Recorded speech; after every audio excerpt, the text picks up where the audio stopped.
sou poderoso, sou. Trago o cruzeiro dentro do meu coração. E arrebenta, vai, sacode a massa, vai, balança a rede num delírio de emoção. Sou mafioso, sou poderoso, sou. Trago o cruzeiro dentro do meu coração. Vou levantar minha bandeira azul da cor do céu, descendo pela Catalão. Eu vou zoando de buzu pro Mineirão. Quando chego ao estádio, sinto no peito bater forte o coração. Dando aula pra galera, a máfia azul vai abrindo o bandeirão e arrebenta, vai.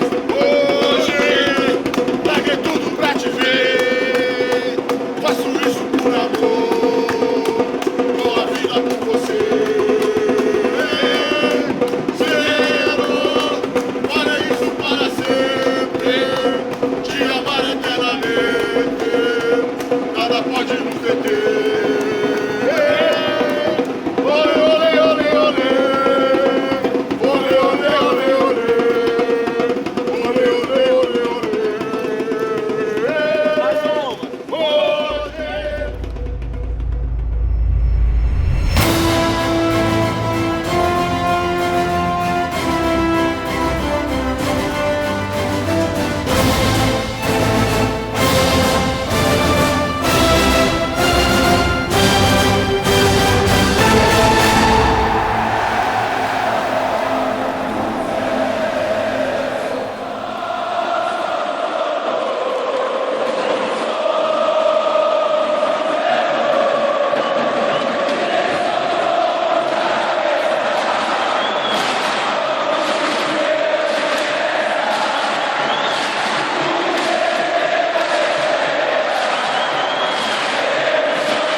Eu nasci palestra há quase 100 anos. Eu nasci na Itália, em Castel del Piano, e viemos para o Brasil ao lado da fábrica onde papai trabalhava. Tinha nossa casa, tinha a colônia italiana. Eu tenho muito orgulho de ter sido palestina e ser cruzeirense. O que o cruzeiro significa para a senhora? Só quer que eu fale a verdade? Paixão!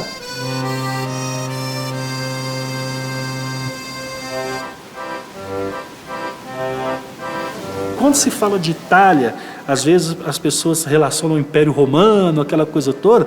Não, mas Itália mesmo, é século XIX. A Itália é um dos países mais recentes aí, dos países mais conhecidos e famosos do mundo. Então aquela região era um aglomerado de territórios, né, que inclusive eram muito rivais entre si.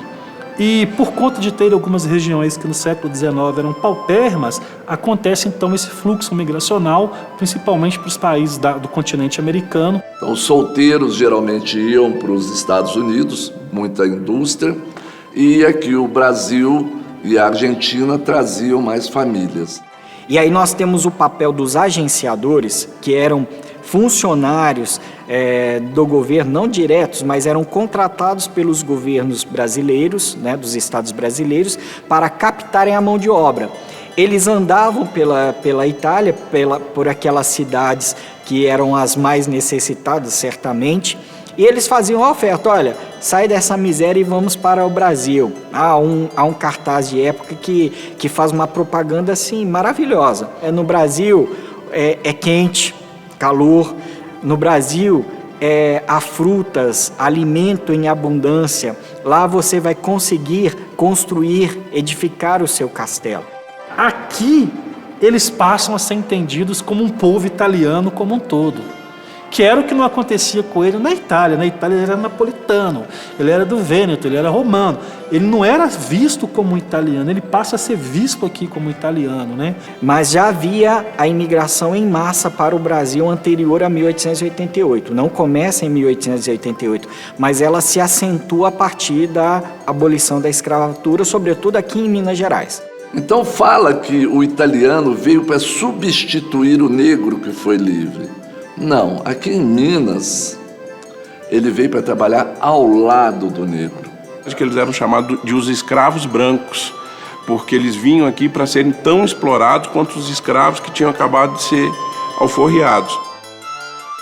O Curral del Rei foi escolhido como o local onde seria edificada a nova capital do estado de Minas Gerais, que até então era Ouro Preto. Porque em São Paulo já tinha uma colônia forte e a opção de Belo Horizonte ocorre, em parte, pela oportunidade de construir uma cidade que estava nascendo, com muita chance de trabalho e de deixar para trás uma vida de muita dificuldade.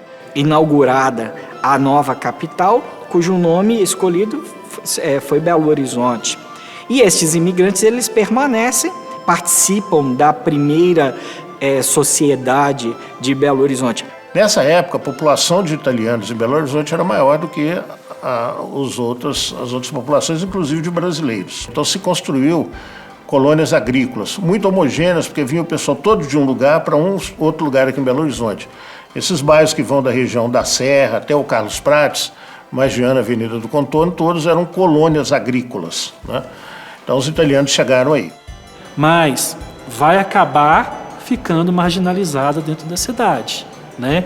E vai acabar ocupando a região, curiosamente, às margens do Rio Arrudas, que era a região menos valorizada, que é o Calafate, Américo Werneck, Lagoinha, posteriormente o Barro Preto. O Barro Preto, assim, ele era o terreno, assim, talvez menos valorizado da cidade, porque era uma baixada, era na margem do rio, né? Ali o nome Barro Preto, porque tinha aquela barro preto, na volta do rio, bairro, era um lugar onde lavadeiras lavavam roupas, não era um lugar sofisticado, sofisticado eram as colinas. E ali foi loteado e vendido para os italianos que saíram da favela da Barroca, que era um amontoado de casas, não talvez no sentido que a gente conhece favela hoje, mas eram casas desorganizadas que iam da Praça Raul Soares até o bairro da Barroca. Os palestrinos, vamos chamar assim, né? Ou seja, os italianos e os seus descendentes, eles não constroem tão somente o Palestra Itália, né? Eles constroem a cidade. Então, assim, quem constrói com a mão na massa, para valer mesmo, a cidade de Belo Horizonte, são os imigrantes e os trabalhadores, principalmente recém-abolidos, que aqui estavam. Eles gostariam e precisavam ser aceitos pela gente da terra. E qual a melhor forma de ser aceito, de estar integrado à comunidade, à sociedade belo-horizontina, senão pelo futebol?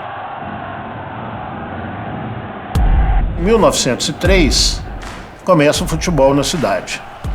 Um estudante mineiro que estava na Suíça voltou trazendo bolas e ele criou o Esporte Clube Futebol. O Esporte Clube Futebol tinha duas equipes para uma enfrentar a outra. O campo era na Praça Rui do Barbosa, que a gente chama de Praça da Estação. Alguns meses depois, só no final de 1903, criaram-se mais dois times em Belo Horizonte. O Plínio Futebol e o Atlético de Belo Horizonte, que não tem nada a ver com o Atlético Mineiro. 2 anos depois, em 1906, a colônia italiana tentou criar um clube e criou então o Americano, tá? Só para jogadores, só para descendentes de italianos, mas não deu certo, não foi para frente. Em 1908 se fundou o Atlético Mineiro, né?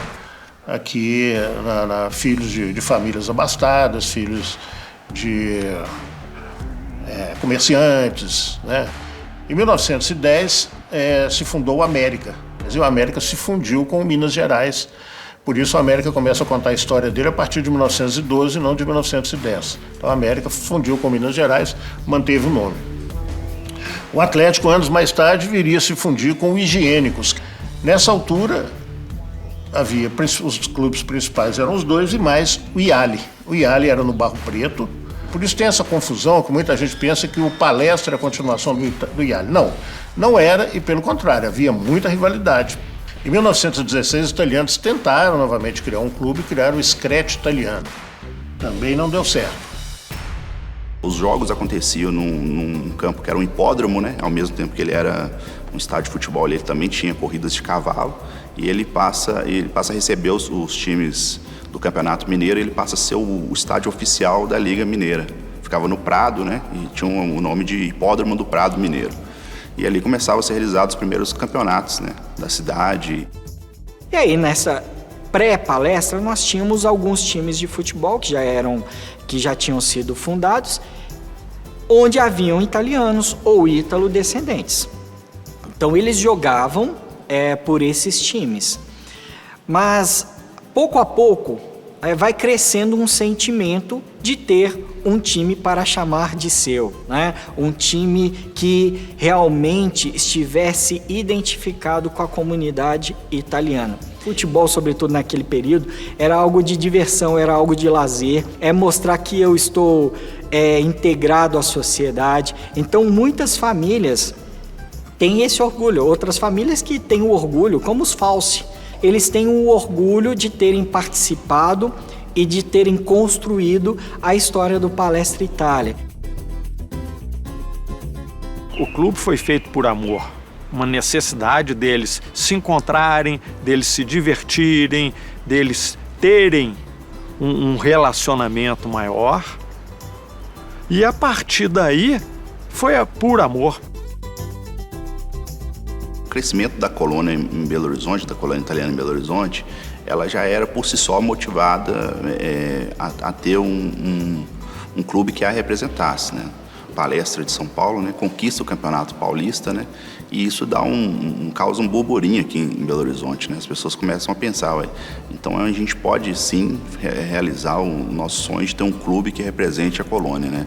E o Palestra ele viria também para fazer esse tipo de evento, né? Que seria a união dos colonos italianos que moravam em Belo Horizonte. Por isso que eu gosto de falar que o Palestra foi criado pela sua torcida, né? É uma torcida que criou um clube e esse clube veio para representá-los, né? Então não é um projeto de 4, 5 rapazes. E essa mobilização foi tão grande que na primeira reunião, em dezembro de 1920, é relatado que tinha mais de 100 pessoas ali discutindo como seria a formação desse clube, de como surgiria esse clube, né? Um lugar que está muito ligado dentro da história do Palestra Itália é a Casa Ranieri. Casa Ranieri era uma casa dedicada a produtos esportivos. Os jogadores faziam reunião aos fundos da loja de Agostinho Ranieri, né? Ali no centro da cidade, né? E desses jogadores veio a ideia de se formar o Palestra, né? De formar um clube da colônia. Primeiro, montar um clube de futebol era caro. A bola era cara, o uniforme era caro, né? Precisa de um território, precisa de muita coisa. Os jovens que se reuniram lá nos fundos da Casa Ranieri resolveram que precisava de dinheiro e foram procurar os italianos mais abastados da cidade. Foram atrás deles pedindo apoio e foram atrás do cônsul da Itália aqui em Belo Horizonte. Então aí o cônsul aqui começou a trabalhar essa questão, chamou os expoentes da comunidade italiana. E dentro dessa reunião havia pessoas de diferentes classes sociais, tinha operários, tinha jogadores, tinham comerciantes, industriais, né? Tiveram mais ou menos umas 3 reuniões até que deixaram a festividade do fim de ano passar. Eram muitos religiosos, né? Os italianos, os descendentes italianos, e deixaram para a pedra fundamental, né, vamos dizer assim, o martelo fosse batido no dia 2 de janeiro de 1921. O certo é que em janeiro de 1921, a comunidade italiana, e realmente foi a comunidade italiana, ela funda um time de futebol que tinha em seu nome a identidade, Palestra Itália.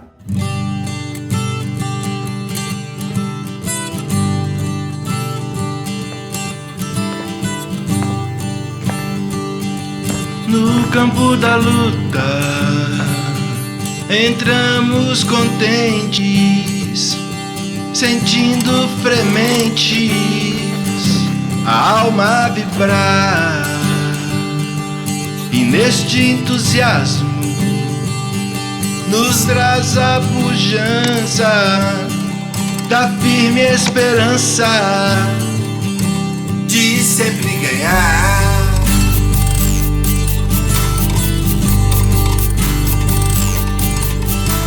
Somos o Palestra, escola elevada, por nós consagrada à força e ao valor. Então, ali se estabeleceu as cores do clube, que seriam as da bandeira da Itália, tricolor. As camisas eram basicamente verde, com detalhes em vermelho e branco. O escudo entrelaçando as letras PI, Palestra Itália.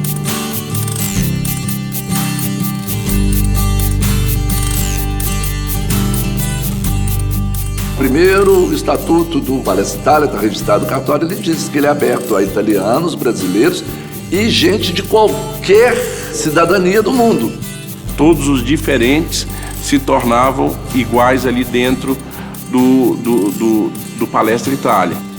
Porque o preconceito não tem vez com o Palestra. O Palestra é a casa de todos. O Palestra é essa Belo Horizonte de portas abertas para tudo e para todos.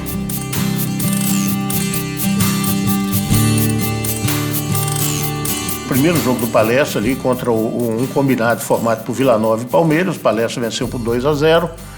Os dois primeiros gols da história do Palestra foram marcados por Nani Lazzarotti, que era um pedreiro, um construtor de prédios, inclusive participou da construção de vários prédios na Praça da Liberdade. E depois, então, enfrentou o Atlético, o primeiro jogo, foi lá também no Prado Mineiro. Então, esse foi o começo do Palestra, foi um começo muito forte. O Nani Lazzarotti tem esse mérito na conta dele, ter sido o primeiro artilheiro do Palestra, marcou os dois primeiros gols.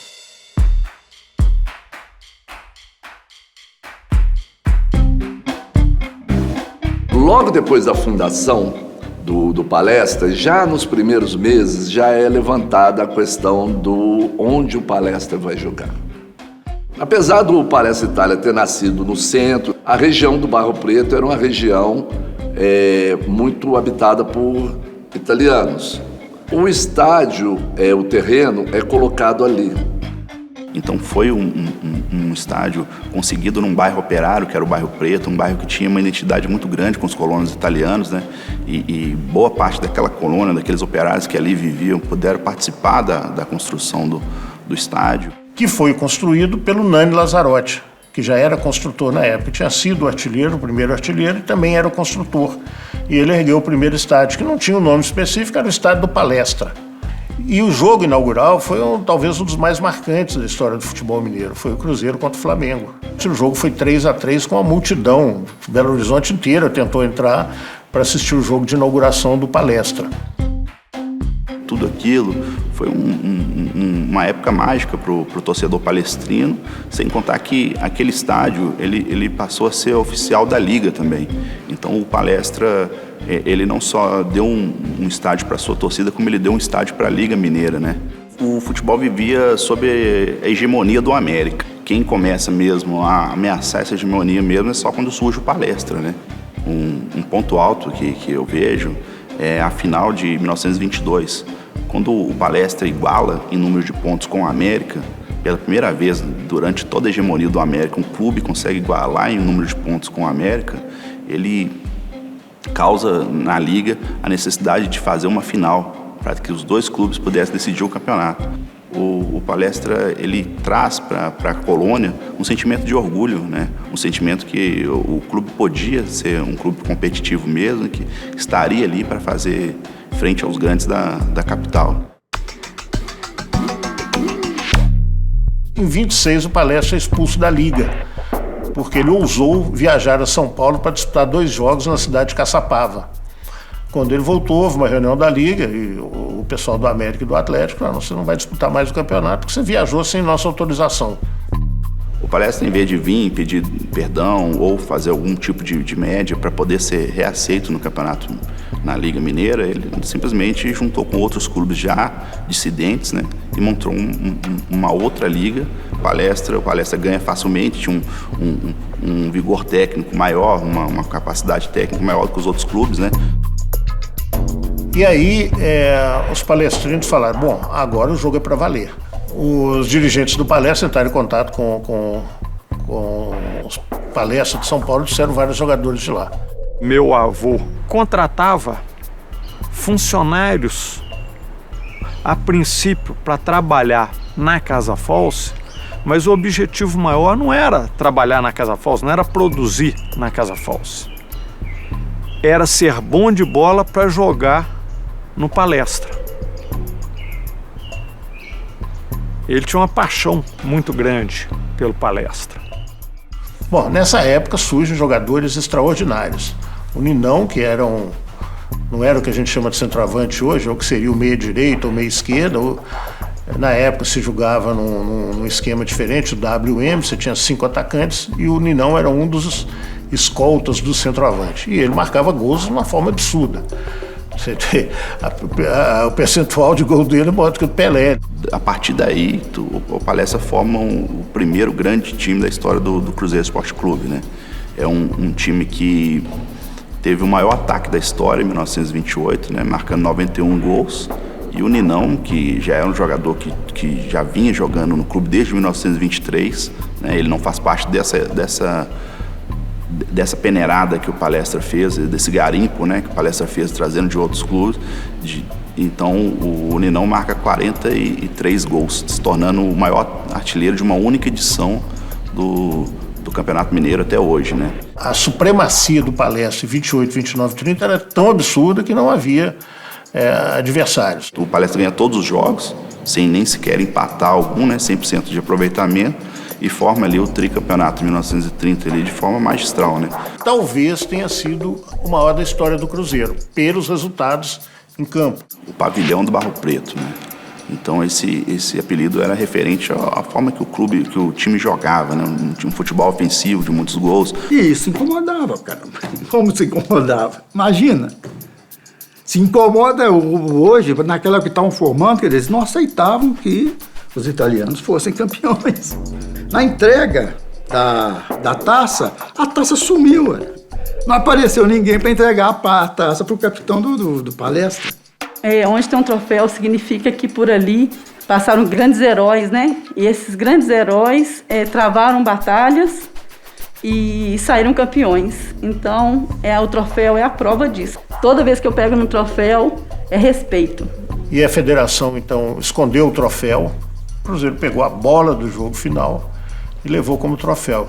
O troféu mais bonito que um clube já ganhou foi esse, a bola do jogo de futebol. Quando se fala de torcidas, eu digo para vocês com absoluta certeza, a primeira grande torcida de Belo Horizonte foi a do Palestra. Porque a maioria da cidade era de origem italiana, os italianos estavam entusiasmadíssimos, eles iam aos jogos. O América Atlético tinha lá seus adeptos, mas não era um pessoal que fazia do futebol sua atividade principal. Eles tinham outras atividades, não eram clubes de massa, nem o Atlético, nem o América. O Palestra foi o primeiro clube de massa da cidade. Meu pai não perdia o jogo, botava o cigarro do lado, nem na hora do gol não mexia, e chegava em casa rouco. Tinha torcida organizada de mulheres, não nesse conceito de hoje, mas elas tinham os cânticos, tinha a forma de incentivar, né, iam de chapéu para o estádio. Minha mãe chamava-se Horizontina Miraglia. Ela foi escolhida a primeira rainha do Palestra Itália. E ela, acho que foi a pessoa mais cruzeirense que eu conheci na minha vida. Mas isso eu não vou contar, não. Você acha? Conta. Porque ele era muito doente, né? Uma pessoa do lado dele e falou, essa italianada, naquele tempo que tinha muito italiano no campo jogando. E eles só querem saber de comer macarrão. Isso a gente ouvia muito. Papai só levantou e fez tá na cara dele. com um soco daqueles italianos. E o que aconteceu? Ele foi parar na delegacia. Naquela época a colônia tinha muita comunicação ainda com seus parentes na Itália, né? E tinha um representante da LAS em Belo Horizonte, ele assistiu ali no final dos anos 30 ali, o time do Palestra jogar, né? Inclusive que chamou a atenção até de olheiros do futebol europeu ao levar o Nininho e o Ninão para a Europa, né? Então a repercussão foi tão grande aqui da saída de Ninão e Nininho para a Lazio que acarretou que outros jogadores fossem também a ingressar ali no futebol europeu ali, fazendo com que eles fossem os pioneiros, né, do futebol brasileiro a jogarem na Europa. Falando dos anos 30 do Palestra, você tem que falar do Nijinho, sabe? O Nijinho foi um jogador fundamental. O Nijinho já aliava as duas coisas, tinha talento e força. E ele começou a jogar num time pequeno da Floresta, veio para o Palestra, e já com 16, 17 anos jogava. Era um jogador, assim, muito acima da média dos jogadores locais. Que não durou muito, lá pelo ano de 32 ele também ingressa no futebol da Lazio, né? Com a perda desses 3 jogadores, o Palestra então entrou numa fase de decadência técnica, que durou 10 anos. Sem dúvida, a família Fantoni teve uma participação não só, como eu posso dizer, dentro das 4 linhas, como fora das 4 linhas também, né? Então, é uma família que é um dos pilares da história do Palestra, com certeza. É talvez o maior clã na história do futebol brasileiro.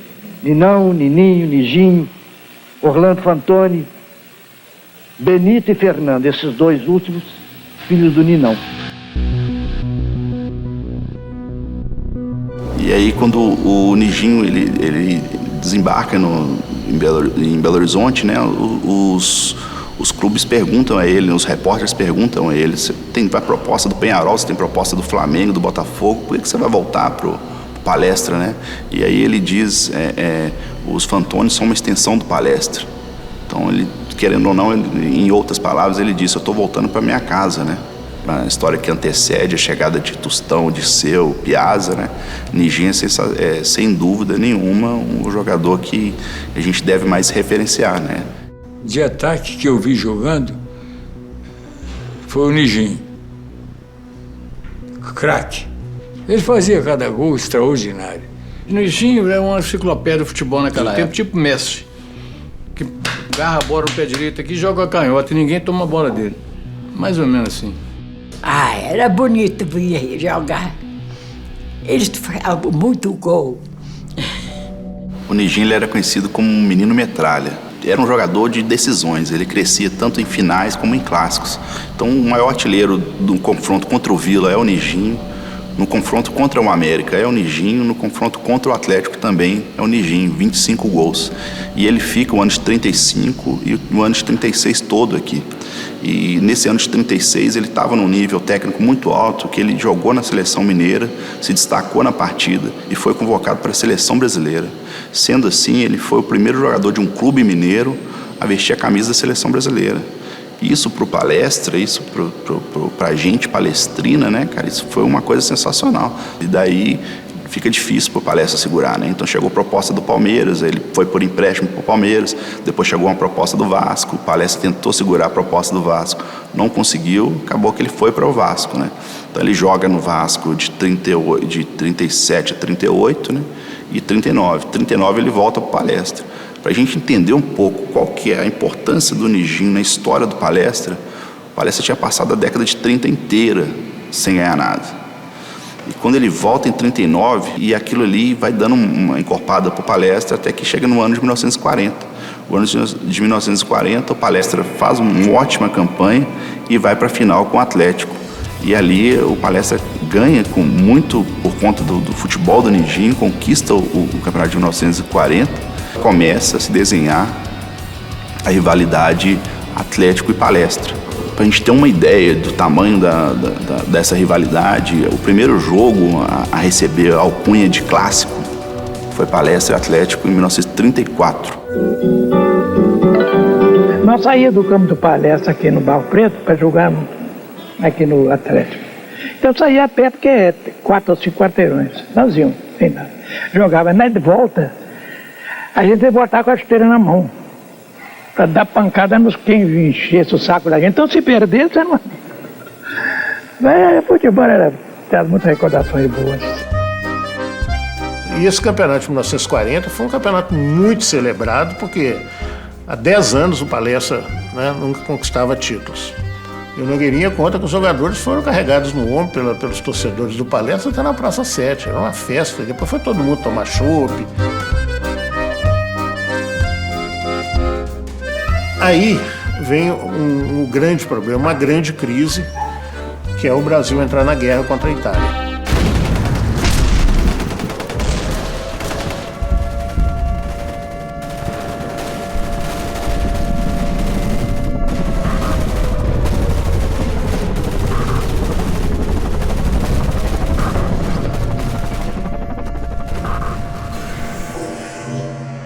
Muito medo. A agressão era muito grande, porque houve uma revolta muito grande na cidade. Eu sofri muito também, porque eu me formei para lecionar. Quando eu fui buscar meu diploma, me negaram, porque eu era italiana. Eles perseguiam mesmo, quebraram tudo. Você não podia nem falar que era filho de italiano, que eles pegavam e davam um pau mesmo, viu? E vizinhas nossas, a gente ouvia, uma delas passou uma vez falando, esses italianos tinham que ser linchados, que acabaram com as lojas de todo italiano, alemão, e suíços, poloneses, todo estrangeiro que tinha loja em Belo Horizonte, as casas foram acabadas. A própria Casa False, pelo fato de termos a origem italiana, eles quiseram colocar fogo. Foi impedido por funcionários. Falaram, não é italiano, é brasileiro, eu sou brasileiro, eu trabalho aqui. E aí conseguiu, veio polícia, etc. tal. Nós sofremos muito com isso, eu era garotinho, tanto que eu fui matricular na escola particular de pré-primário, né? E como minha descendência era italiana, não me aceitaram. Depois, meu irmão mais velho foi expedicionário, aí salvou a pátria. Que aí pusemos um retrato dele, soldado brasileiro na Itália. Poxa, em 42, o que estava acontecendo era uma tentativa, uma força, uma luta de sobrevivência do caso do Palestra Itália. O Palestra surge exatamente quando termina a Primeira Guerra e o Palestra muda de nome exatamente dentro da Segunda Guerra. O Palestra Itália, ele sobrevive num período entre guerras mundiais.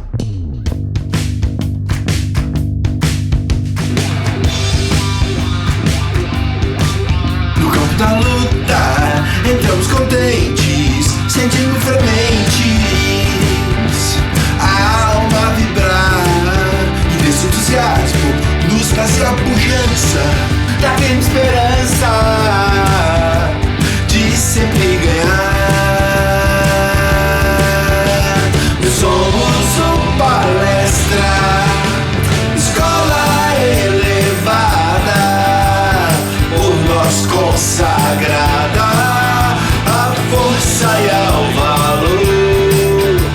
Nós somos o Palestra, escola elevada, por nós consagrada a força e ao valor.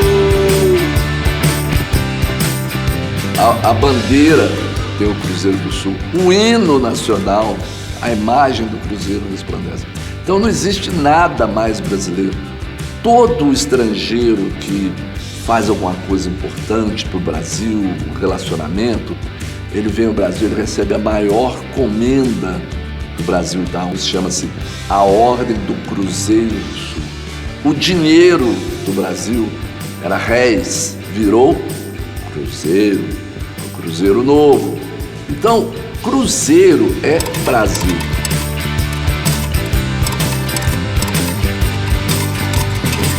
Agora, os italianos ficaram chateados. Mas e nós, italianos? Não, as estrelas estão no céu. O céu é azul. Então, a camisa vai ser azul com as estrelas brancas, o escudo com o Cruzeiro do Sul. Essa era o que se falava para as autoridades, para o povo brasileiro, mas na verdade ela era o azul, porque o azul é a cor da Casa de Savoia, que é a cor da camisa da seleção italiana. Então o Cruzeiro era a seleção italiana, os italianos jogando no Brasil com o escudo do Brasil.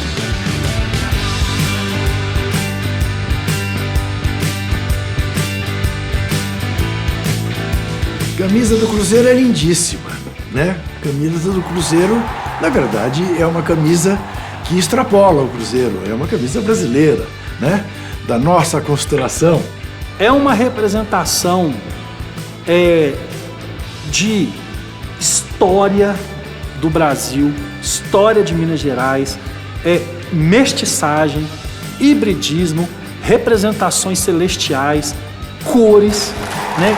Que cria um ícone fantástico, que é a camisa do Cruzeiro.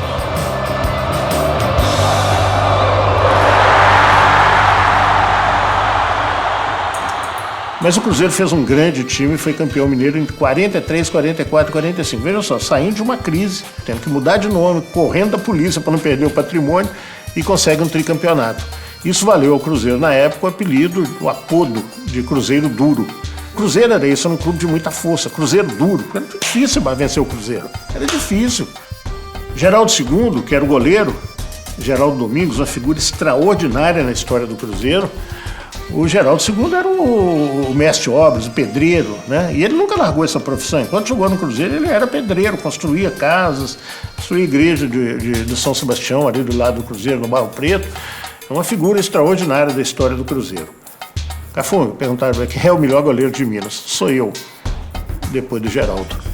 Porque o Geraldo é louco. Ele é capaz de pular no pé de um centroavante, ele é capaz de se chocar com a trave se ele tiver que pular para defender uma bola. Essas coisas eu não faço. Ombreia com Fábio, com Dida e com Raul Plasma como os melhores goleiros da história do Cruzeiro. E nessa época surgiu rumores que eles queriam fazer um estádio novo e não tinham verbas.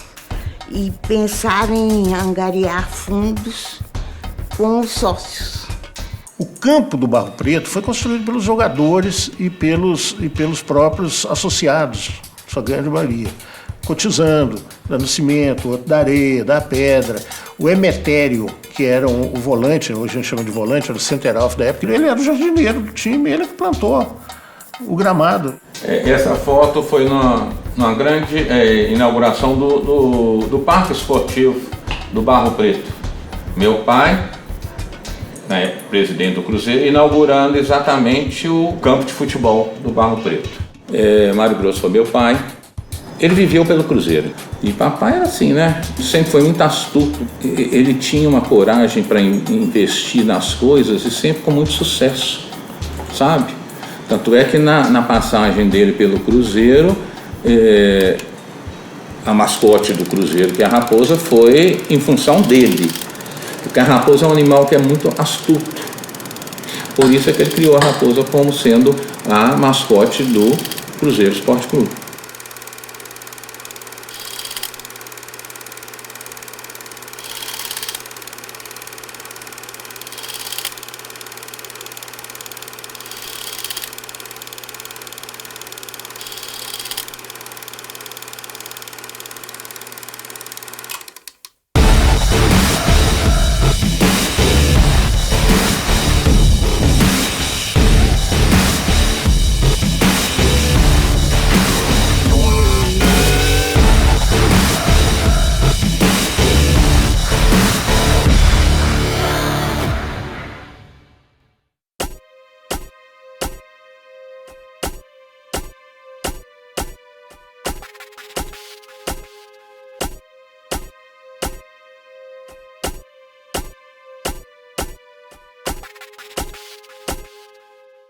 O Cruzeiro tem muitos anos que não ganha um campeonato. Eu falei, tá danado o time aqui. Aí cheguei em 57, já tinha terminado o campeonato. Aí em 58 arrumaram o time, tá, jogamos lá.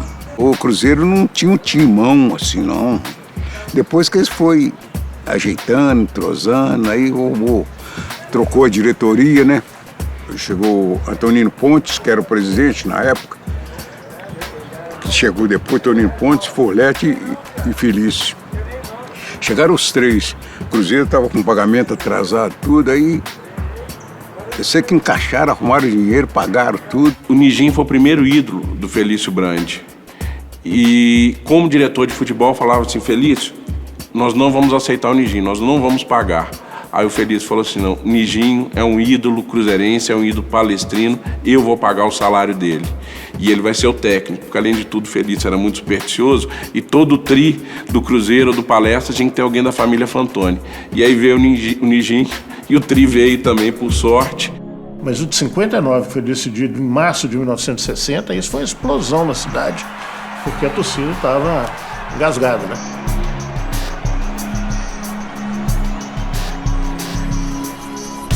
E aí começa uma outra fase da história do Cruzeiro. O Cruzeiro aí já não tem mais nenhuma receio de confrontar com ninguém, inclusive times de fora. Foi uma revolução, já nesses anos aí.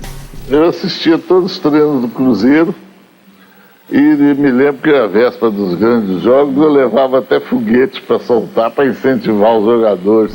Felício soltava foguete para comemorar gol do time reserva e do time titular. E ali virou a casa do Felício, né? Ele passou a amar o clube a partir dessas idas com o Plínio Barreto ao Barro Preto. Porque dizem que os homens passam, o clube fica. Isso é uma verdade. Mas no caso de Felício, o clube fica e Felício também. Acompanhei o Felício desde o dia em que ele entrou a chamado de Antonino Pontes para ser o seu diretor de futebol. Depois, assumindo a presidência, em todos esses longos 22 anos, eu acompanhei o Felício de perto. E junto com o Felício vem outro personagem absolutamente essencial ao clube, que dedicou a sua vida por amor às 5 estrelas, chamado Carmine Furlete. Então, a dupla é igual Tostão e Dirceu Lopes, é Felício e Carmine Furlete. Foi uma dobradinha de dirigentes do futebol brasileiro de todos os tempos, sem dúvida nenhuma. Com o Felício era duro, rapaz. Felício você pediu um tanto lá, e tanto de luvas, que dava umas luvas, não sei hoje se dão, né? Dava luva, tanto. Você ficou doido, rapaz. Você ficou doido, rapaz. Vamos vender o campo e dar o campo pro seu. Eu falava com ele, não, Felício, é isso aí, é tanto. E ele, não, mas não sei o que tem. Ele, bom de conversa, sabe? Aí ele, sempre com a caneta e um lápis na mão, aí ele falava assim, ô Pantera, você sabe quanto você está ganhando do Cruzeiro, você dormindo? Eu falei, não, eu estou dormindo, como é que eu vou saber quanto que eu estou ganhando no Cruzeiro? Você ganha tanto no Cruzeiro, você dormindo, indo tranquilo, não fazendo nada, não. Agora, o cara bichinha, era fogo, você fazer um contrato com ele não era mole, não.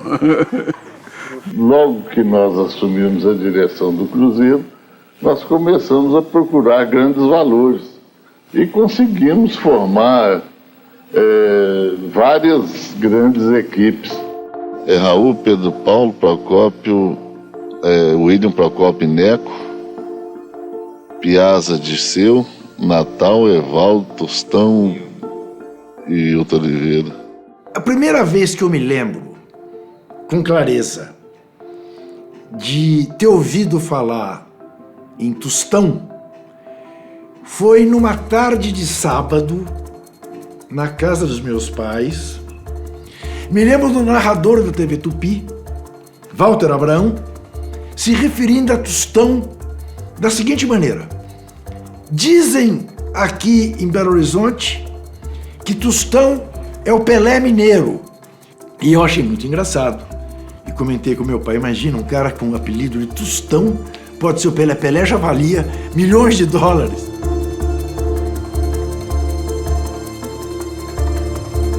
Eu jogava no joelho do América. O América, na época, era famoso em Belo Horizonte por ter a melhor times juvenis.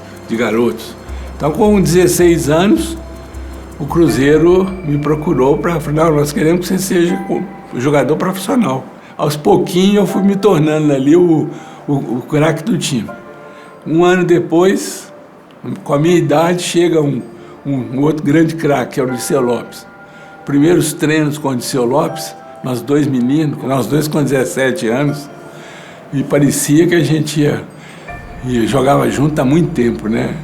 Dirceu era um menino passarinho, era impressionante. Ele jogava onde que estava a bola, ele como se tivesse uma grande pelada. Onde estava a bola, ele estava lá. Ele ia na direita, na esquerda, para cá, para lá, e jogava demais, né?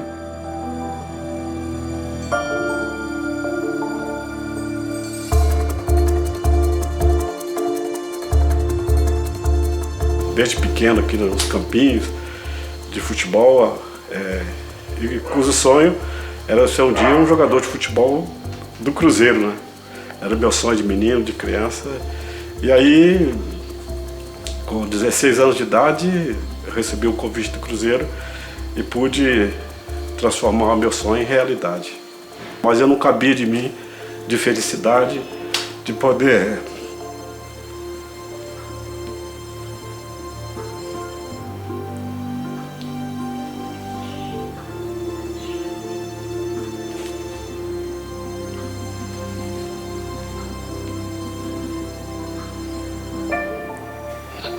realizar esse sonho de vestir a camisa do Cruzeiro. Dirceu, Zé Carlos deixou com Tostão, arremata, esporte é cultura.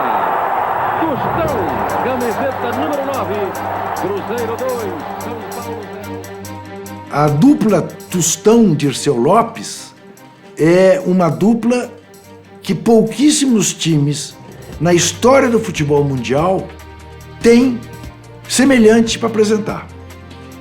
Para dizer, também temos uma dupla desse quilate. Porque eram dois gênios. O Tostão antecipa no futebol mundial a coisa de resolver as situações rapidamente, de resolver com um toque só, no máximo 2 toques. Aquilo que o Armando Nogueira dizia, o bom jogador vê, o craque antevê. O Tostão antevia. Porque o Tostão além de ter tido o talento que teve para jogar futebol, o Tostão é uma inteligência absolutamente rara. O Tostão é gênio da raça. Gênio da raça. O Tostão é uma coisa assombrosa. E é bom as pessoas terem consciência disso. Individualmente, o Dirceu, tecnicamente, o futebol até mais bonito, mais elegante, mas o Tostão é mais de visão de campo, assim.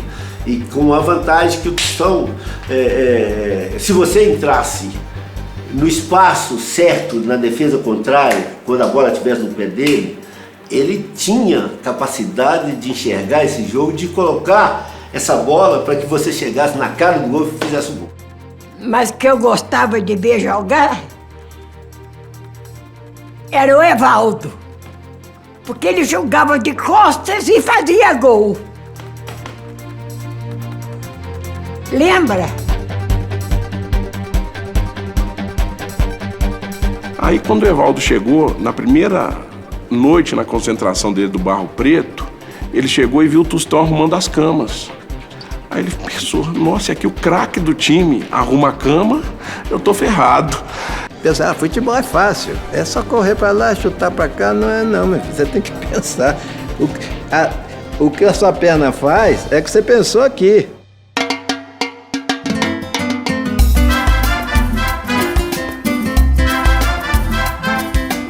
Ela me chamou, antes de um jogo treino, faltavam uns 15 dias, 10 dias para começar a Copa. Falou, eu quero que você que vai jogar, mas eu não quero que você jogue igual no Cruzeiro, vindo lá atrás para receber a bola. Eu quero que você jogue na frente. Porque tem jeito de você fazer isso? Falei para ele na mesma hora. Não tem problema, vou jogar como o Evaldo joga no Cruzeiro. Eu vou ser o Evaldo na Copa, o que o Evaldo era para mim e do Dirceu Lopes. Então eu fui pro Jairzinho, pro Pelé, o que o Evaldo era para mim e do seu Lopes. A gente tinha esse privilégio, jogando um pouco mais atrás, agarrado mais à defesa, de ficar assistindo aquela costura técnica dos jogadores do Cruzeiro, com o Liceu, com o Tostão, com o Natal, um abre a perna, o outro vem e faz. Era muito gostoso. E aí valeu muito a pena correr um pouco mais. E até me perguntavam, mas você corre para um, corre para outro. Eu falei assim, mas não tem importância não. Mas esse retribui. Olha um bom lançamento. Perigo, perigo, atenção! Tá aí o primeiro gol! Dirceu Lopes! E aí eu conversei com o Piazza. Piazza, não falo nada com o Dirceu Lopes, deixa ele jogar do jeito que ele sabe, para não atrapalhar. E nós dois vamos cuidar da parte coletiva. Então eu e o Piazza éramos técnicos em campo.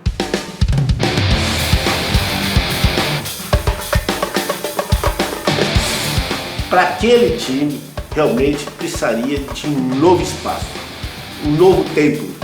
E o Mineirão foi realmente a obra, eu diria, divina, a obra que calhou.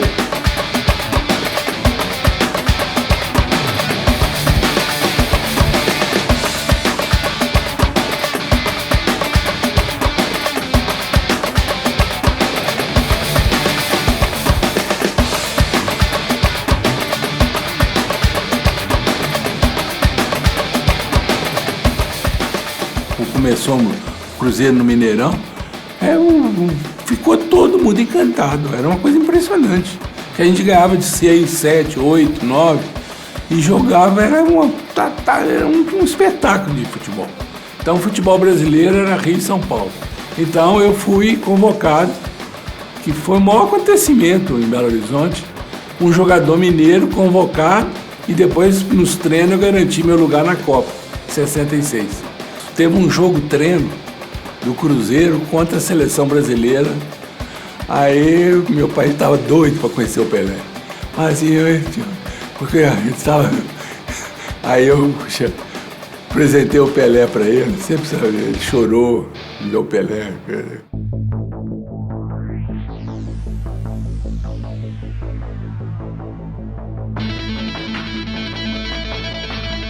O Santos e o Botafogo, nessa época, eram os dois, estavam entre os 5 melhores times do mundo. Os dois, o Santos certamente era considerado o melhor, inclusive, né? O Santos tinha hábito o seguinte, na época, ele começava o jogo, o time começava a correr, pegava a bola, segurava a bola, pum pra cá, pum pra cá, pum pra cá, e botava o time para correr atrás do Santos. De repente o Pelé inventava uma jogada e ia pro gol.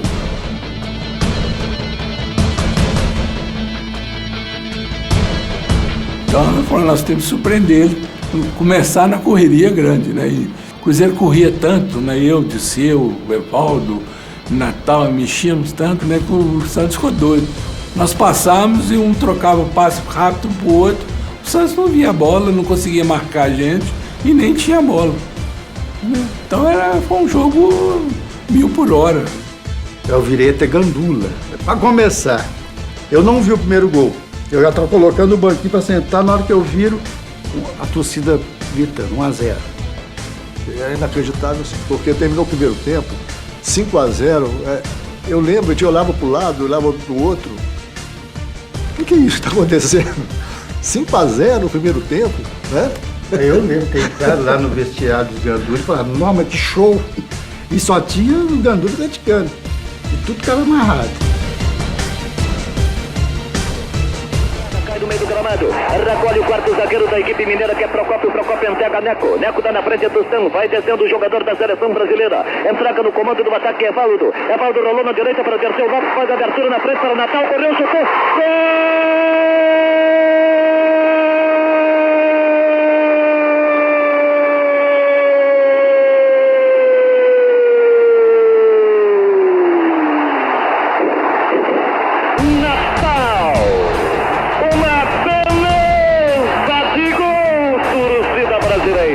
Imediatamente debitou-se essa goleada a um acidente. Imagina, se aqui no Pacaembu, ainda mais que não tinha diferença de gols, bastava o Santos ganhar para forçar a terceira partida, o Santos vai reagir, vai derrotar o Cruzeiro e depois vai ser campeão na terceira partida.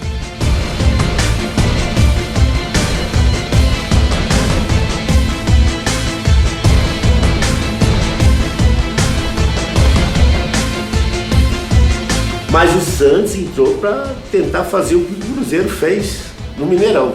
Tanto que de pronto fez 2-0.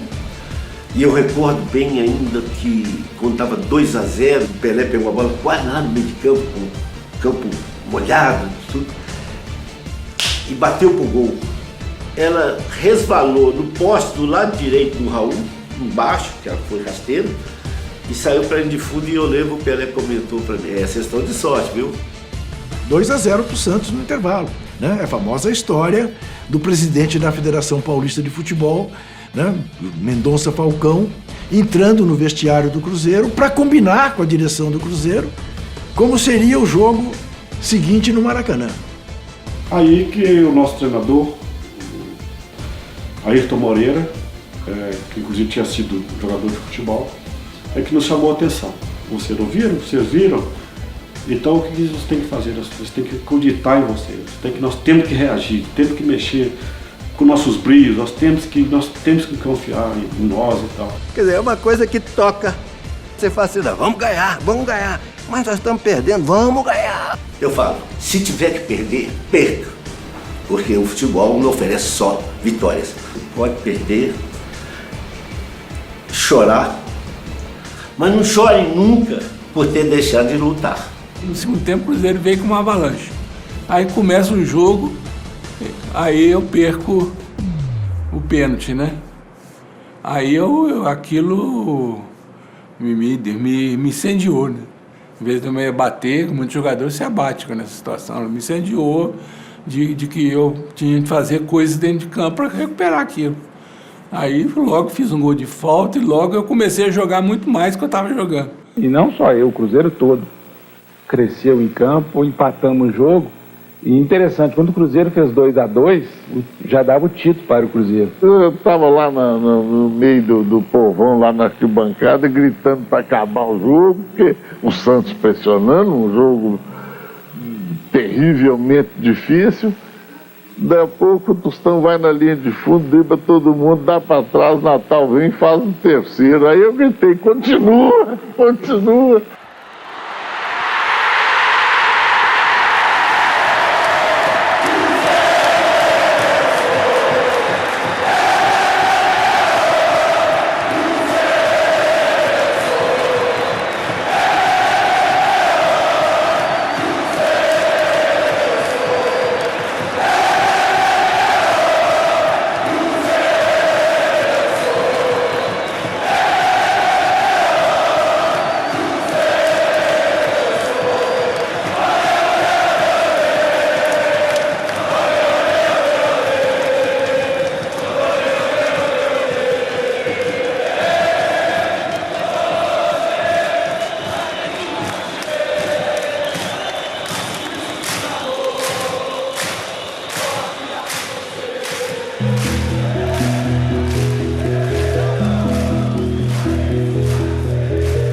Essa história é linda.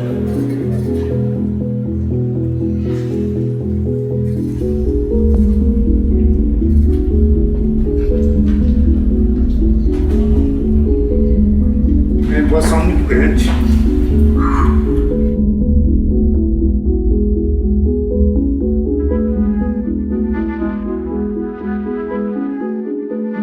E logo que acabou a Taça Brasil, aí teve um encontro da seleção, eu encontrei com o Pelé, com a turma toda, Carlos Alberto, eles brincando, confessa aqui pra gente, vocês estavam todos dopados, não estavam?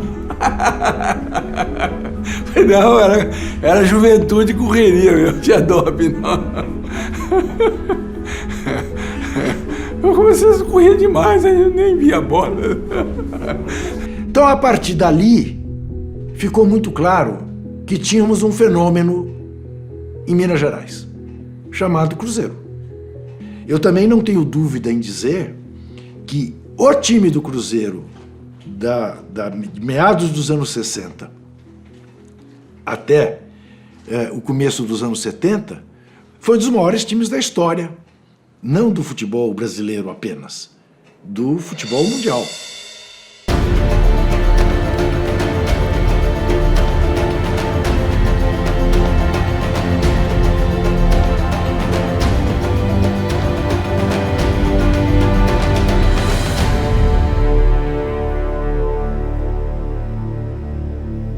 Sempre tem uma música para um grande time que é formado, seja aqui em Minas, seja em qualquer parte desse mundo. Eu não sei a letra toda, né? O que você conseguir, cara. Pera aí, Raul na meta. Raul na meta. Procópio Neco. E William Pedro Paulo. Piazza em Natal. Tem Dirceu Lopes. Furacão. E o grande artilheiro Tostão. Salve! Evaldo que não é de brincadeira. E lá na ponta para o Hilton de Oliveira.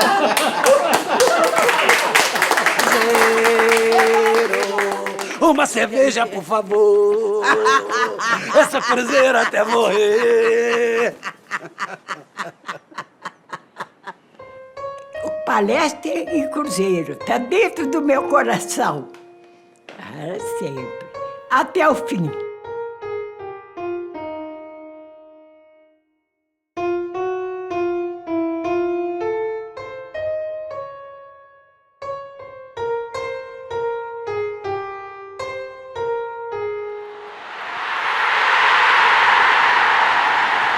Existe um grande clube na cidade que mora dentro do meu coração. Eu vivo cheio de vaidade, pois na realidade é um grande campeão. Nos gramados de Minas Gerais temos páginas heróicas imortais.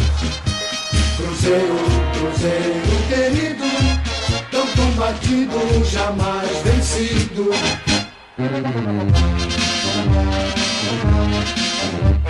Existe um grande clube na cidade que mora dentro do meu coração. Eu vivo cheio de vaidade, pois na realidade é um grande campeão. Nos gramados de Minas Gerais temos páginas heróicas imortais. Cruzeiro, Cruzeiro querido, tão combatido, jamais vencido.